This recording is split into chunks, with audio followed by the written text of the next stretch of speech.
amiga. También soy un pecador de la hostia. Yo me libré del fin del mundo corriendo. Este se ha cagado. ¡Cállate, caro de manilla! Como no tengo nada que perder. Ahí lo tenés al pelotudo. A los niños, mejor así se enteran. Una escena, no, baby.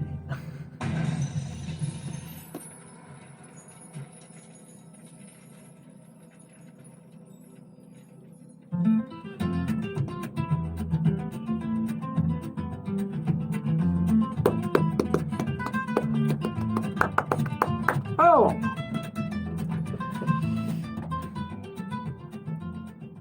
Bienvenidos a Nascleano Baby. Tenemos la última sección del programa de la primera horita, donde vamos a aprender un montón de cosas. Hemos aprendido sobre Rosetta Tharpe. Hemos aprendido que no todo el rock es blanquito de mediana edad. Bueno, eso ya lo sabíamos, pero que además podía estar en manos de una mujer negra, racializada, evangélica, y que además de estar estigmatizada, a ella le daba igual. Eso es el verdadero espíritu del rock y aquí lo celebramos.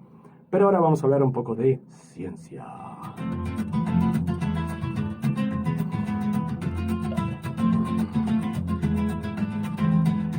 Porque la ciencia, Adriano, nos vuelve locos. Y locas y loques. Y locus. Nos vuelve muy, muy locos. Es, de alguna manera, la única respuesta que nosotros podemos encontrar a la gran mayoría de los problemas, a la religión incluida, Claro. y a todo, a la política, a muchísimas cosas. La ciencia demuestra, por ejemplo, que trabajar menos es ser más productivo. Ha demostrado muchísimas cosas que vamos a poner en relieve en Ódiame Más. Porque, ¿qué pasó? Un día como hoy, creo lo hemos mencionado en las efemérides, de que, bueno, en 1987 el mundo cambió para siempre, porque la Administración de Medicamentos y Alimentos de Estados Unidos, como hemos mencionado, la FDA, aprobó un medicamento llamado AZT. La pronunciación, hay varias opciones, yo creo que es AZT o algo así. AZ creo que era, AZ. Pero bueno, vamos a llamarle AZT porque hablamos español, creo que sería AZT. Pues este medicamento fue el primer tratamiento contra el SIDA de la historia. Chapó ahí. SIDA sabemos lo que es el síndrome de Inmunodeficiencia. Perfecto, adquirida. SIDA. Pues ahora se sabe bastante de todo esto, pero mi querido Adriano, imagínate en esa época. Hablamos de 1987, 86, que fue cuando empezó a investigarse de alguna manera. Ahora lo vamos a explicar. Claro. Esto se descubrió en 1987 y en esa época estaban todos acojonados, porque nadie sabía exactamente lo que estaba pasando. Imagínate que una enfermedad, de repente, una enfermedad misteriosa, estaba matando sobre todo a los jóvenes, principalmente homosexuales, principalmente en Estados Unidos, que lo que no pase ahí, de verdad, todo lo bueno, lo malo, todo pasa ahí, es el centro del mundo a veces. Pues resulta que nadie tenía idea de lo que estaba pasando. Solo se sabía que jóvenes sanos, principalmente homosexuales, llegaban con neumonías raras, cánceres agresivos, infecciones que solo veían en personas con el sistema inmune deprimido, destruido, diría yo. Ya game over. Tenían Claro. el sistema inmunológico muy crítico y solo veían estos síntomas en este tipo de pacientes. Con lo cual era muy raro y sobre todo el declive tan abrupto que conseguía esta enfermedad. No existía ni cura ni tratamiento, solo había miedo. Pues resulta que en 1983, y esto es muy curioso, científicos franceses del Instituto Pasteur descubrieron al culpable, un virus llamado VIH. Se llama virus de inmunodeficiencia humana, VIH.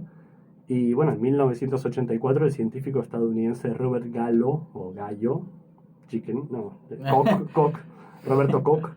Robert Koch, pues resulta que Robert Gallo, vamos a llamarlo como es, pobre hombre, confirmó que este virus causaba el SIDA.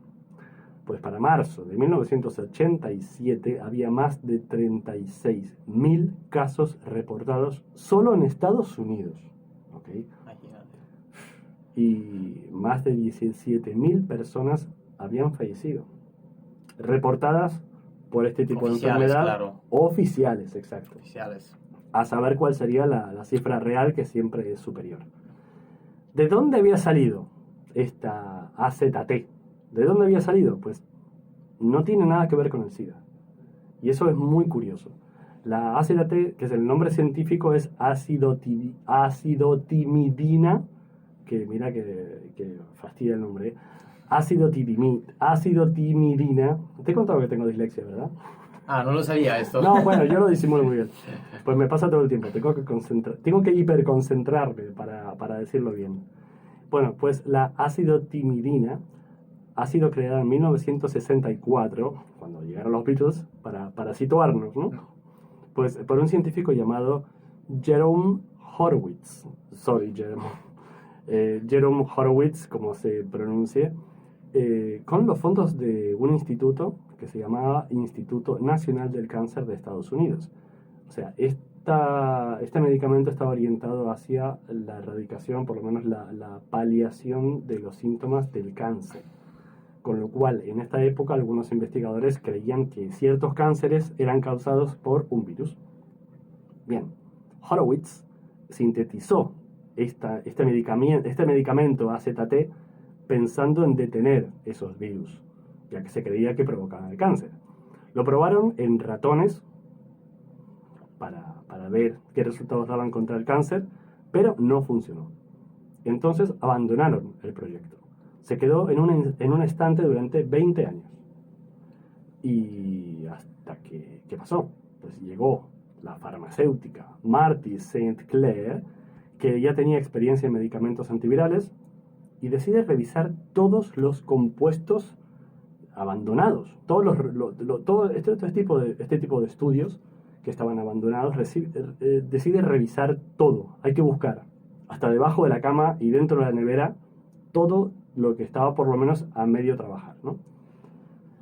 Buscando algo, cualquier cosa, algo que pudiera detener el VIH. Repitió la prueba y con estos resultados todo se aceleró a una velocidad nunca vista en la historia de la medicina.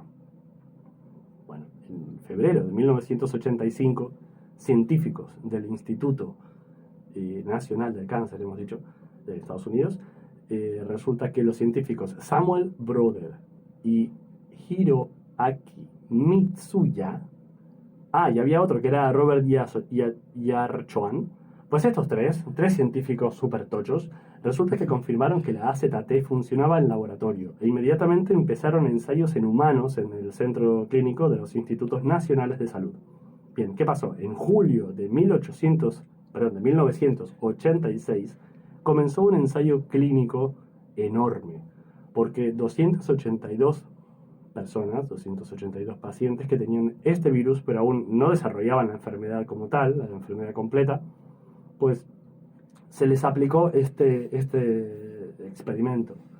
Y resulta que este estudio estaba diseñado para durar 24 semanas. Pero ¿sabes qué pasó? En septiembre de 1986, es decir, julio, agosto, septiembre, 2 meses después, algo extraordinario sucedió.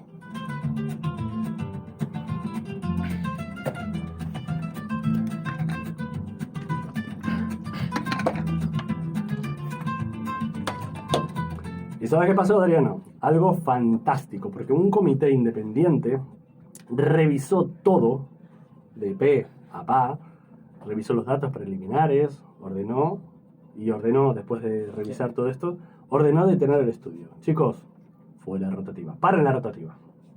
Pues este hombre,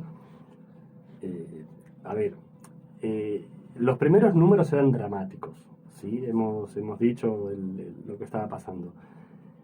Pero es que resulta que en el grupo, que había un grupo que tomaba placebo, otros que tomaban la medicación, ¿sí? Pues el grupo que tomaba placebos, o sea, píldoras de azúcar, básicamente, rodeadas de azúcar, bueno, eran azúcar, ¿no? Es todo azúcar. Habían muerto 19 personas. Casi 20 personas habían fallecido en 2 meses. 2 meses. Y en cambio, en el grupo que tomaba AZT, solo una. Entonces, era éticamente inaceptable seguir dando placebo para que más gente siga muriendo. Cuando se sabe que una de 20 sobrevive, pues ya sabemos dónde, por lo menos qué tratamiento aplicar. Normalmente el proceso de aprobación tomaría unos 8 o 10 años aproximadamente, de una media, 9 años de media, pero la FDA la aprobó en 20 meses. Así que bueno, chapó, por lo menos se pusieron de acuerdo, pero no ha sido fácil, porque bueno, la FDA anunció la aprobación de la AZT, también llamada sidobudina, como el primer tratamiento contra el SIDA. Sin embargo, algunos médicos y activistas cuestionaron los resultados porque en los hospitales, que es donde se realizó el estudio, no había un protocolo estándar. Evidentemente todo iba improvisado. Era una situación crítica y al igual que pasó con el COVID, por ejemplo, y muchas situaciones bélicas, pues se va improvisando. Entonces, bueno, pues estaban quienes cuestionaban estos resultados, pero al final no había protocolo que seguir, un protocolo estándar. Era muy pronto, habían pasado unos meses solamente. Entonces no había protocolo para tratar cierto tipo de neumonías, que básicamente fue este el problema, que acompañaban al SIDA, ¿no? Entonces hubo rumores de que algunos pacientes se habían puesto de acuerdo entre los 12 centros de estudio para intercambiarse las píldoras, como quien se cambia las figuritas de Robocop, a figuritas de fútbol. Por lo mismo, se iban cambiando las drogas para alterar estos resultados. Bueno, al final, activistas organizaron protestas frente a la FDA exigiendo acceso más rápido a tratamientos experimentales. Y en este contexto, imagínate, la agencia decidió que era mejor, chicos, tenemos algo, vamos a coger esto, porque la gente está muriendo, cada mes está muriendo una media, bueno, mucha más gente, evidentemente, claro, 20 habían fallecido solo del experimento. Tú imagínate alrededor del mundo, y eran miles y miles solamente en Estados Unidos. Entonces, por fin, la AZT, a pesar de que no era una cura y no eliminaba el virus del cuerpo, ya que solo la ralentizaba, por fin, bueno, incluso tenía unos efectos secundarios graves, pero por lo menos era un alivio para todo este apocalipsis, llamaría yo, sanitario.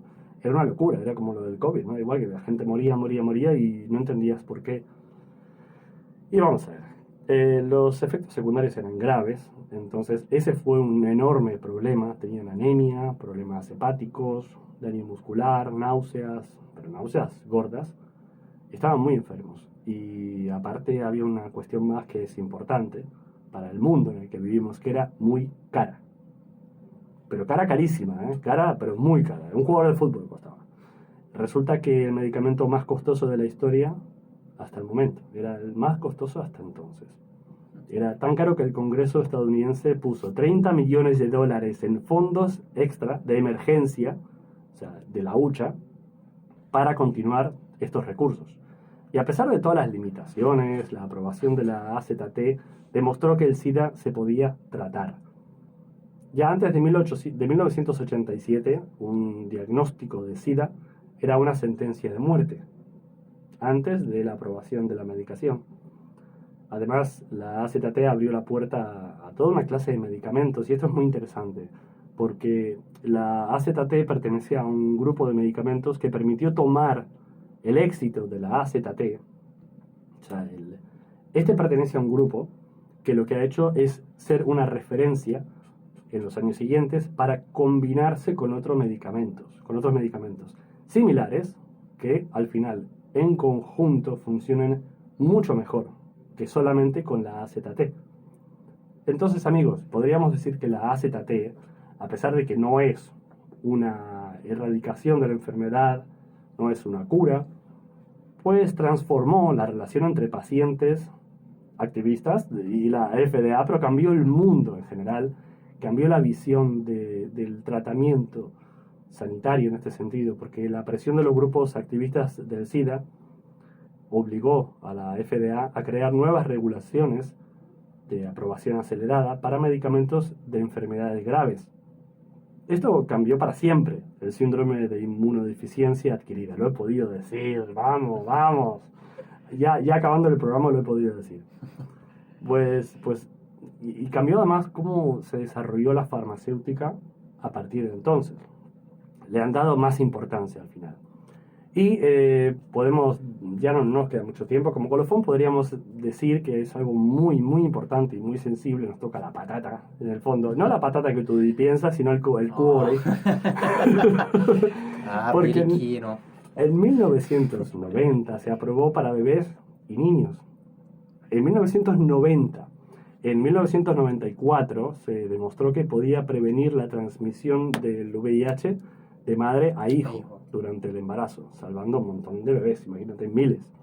Así que hoy día la AZT ya no se toma sola, los tratamientos modernos combinan 3 o más medicamentos en una sola píldora diaria. Pero todo empezó al final con esa molécula sintetizada en 1964 para combatir el cáncer, olvidada en un estante y recubierta en la desesperación de una epidemia, en la que cada uno, hasta los años 80, no se quitó del cajón y se pudo aprovechar. Casi 40 años después, sabemos que la AZT no fue una cura, pero fue el primer paso en una carrera que aún continúa. Pero en 1987, cuando el mundo enfrentaba una enfermedad desconocida y letal, ese primer paso significó la diferencia entre la desesperación total y tener un poquito de esperanza. Con lo cual, bravo por los científicos, viva la ciencia, viva la AZT, ¡viva! Viva todo. Viva el desarrollo. Lo porque celebramos. sin el Exacto. desarrollo.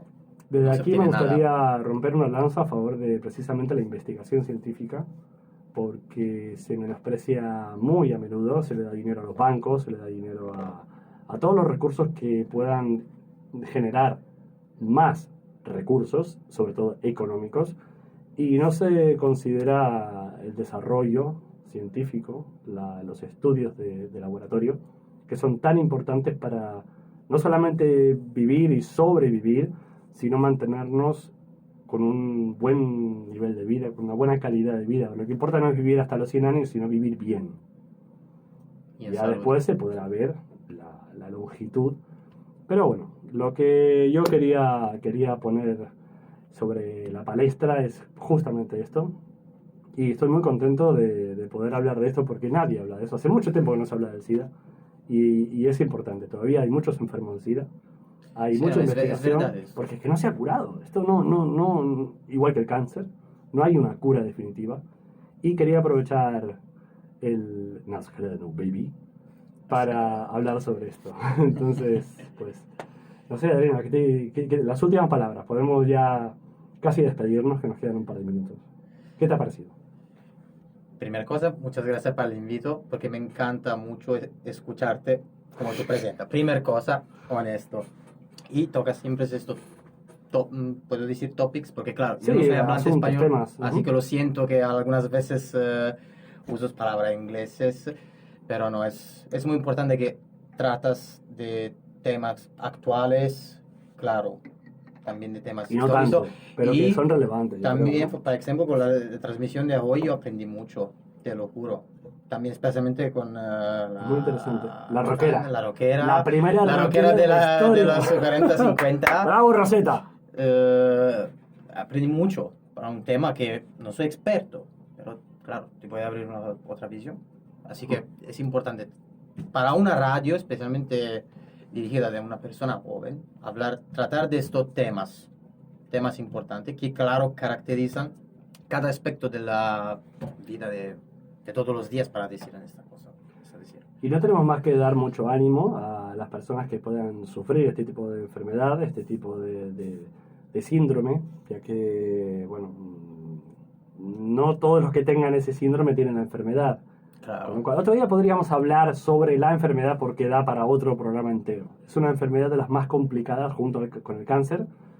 Bueno, inmunológica. Bueno, esta es inmunológica también. Claro. Y es muy, muy, muy compleja y sería muy interesante hablar Claro, de ella. perché poi la puede también tratar da un punto de vista también social, porque sabes, cuando tienes esos tipos de enfermedad, especialmente en el pasado, tenía como haber un estigma, ¿sabes? ¿No? Porque era asociado, especialmente como mencionaste tú antes, ¿no? Con al empezar con los homosexuales, y quindi era como un estigma negativo. Y también, sì, sì, ancora ora, Pero se estigmatiza... están presentes ancora ahora, que comunque Es que se yo está digo- desarrollando la sociedad, pero ancora que se presenta ese Claro, tipo de estigmatización. Pero es que Que se estigmatiza todo lo diferente. Sí, pero en especial Al pobre, con esto, al anciano, con todo el en mundo. especial con este tipo de enfermedad. Sí, claro, claro. Para tenerla con el tema de Mm, esto tópico, pues claro. Lamentablemente mm. se estigmatiza, lo siento, estigmatiza todo. Me cuesta a mí, tú imagínate. Pues chicos, volvemos el viernes que viene a las 6 de la tarde. Este programa lo podéis escuchar nuevamente el martes a las 8 de la noche desde www.worldradio.eu. Nos podéis ver de YouTube para que veáis lo guapo que sale Adriano No. desde la cuenta de Ódiame Más Radio. Y nos podéis escribir también para decir lo bueno y lo malo que estamos haciendo en este programa desde el humilde corazón, pero cometemos muchos errores. Hay ideas nuevas, como por ejemplo la de invento varios, con un par de varios, pero bueno, puede haber muchos más. Estamos abiertos a cualquier cambio. Nos podéis escribir en odiamemasradio@gmail.com. Y desde aquí os mandamos un abrazo muy fuerte, un beso enorme, os queremos mucho y esperamos que tengáis una buena semana. Estaremos en contacto el próximo viernes con Adriano o sin Adriano. Vamos Ya a ver. veremos. Él será bienvenido siempre aquí, Adriano. Muchísimas gracias de verdad, No, de corazón, brother, gracias por my invitarme, brother. de verdad. Yo de verdad espero que vengas más seguido porque me encanta tenerte y que además puedas tener más participación porque me encantas. Muchas Así que, gracias. chicos, También, prima que terminamos oficialmente, un fuerte abrazo al pequeñito Eric. Oh, Eric. Que no le podemos un olvidar besito de él, grande, ¿no? sí, sí, sí. Y claro, a la señora Mónica. Fuerte abrazo a ambos. Un abrazo grande y estamos en contacto. Ahora vamos con un poquito de alegría y vamos con Mala Vida de Mano Negra. Y nos vemos la próxima semana. Hasta luego.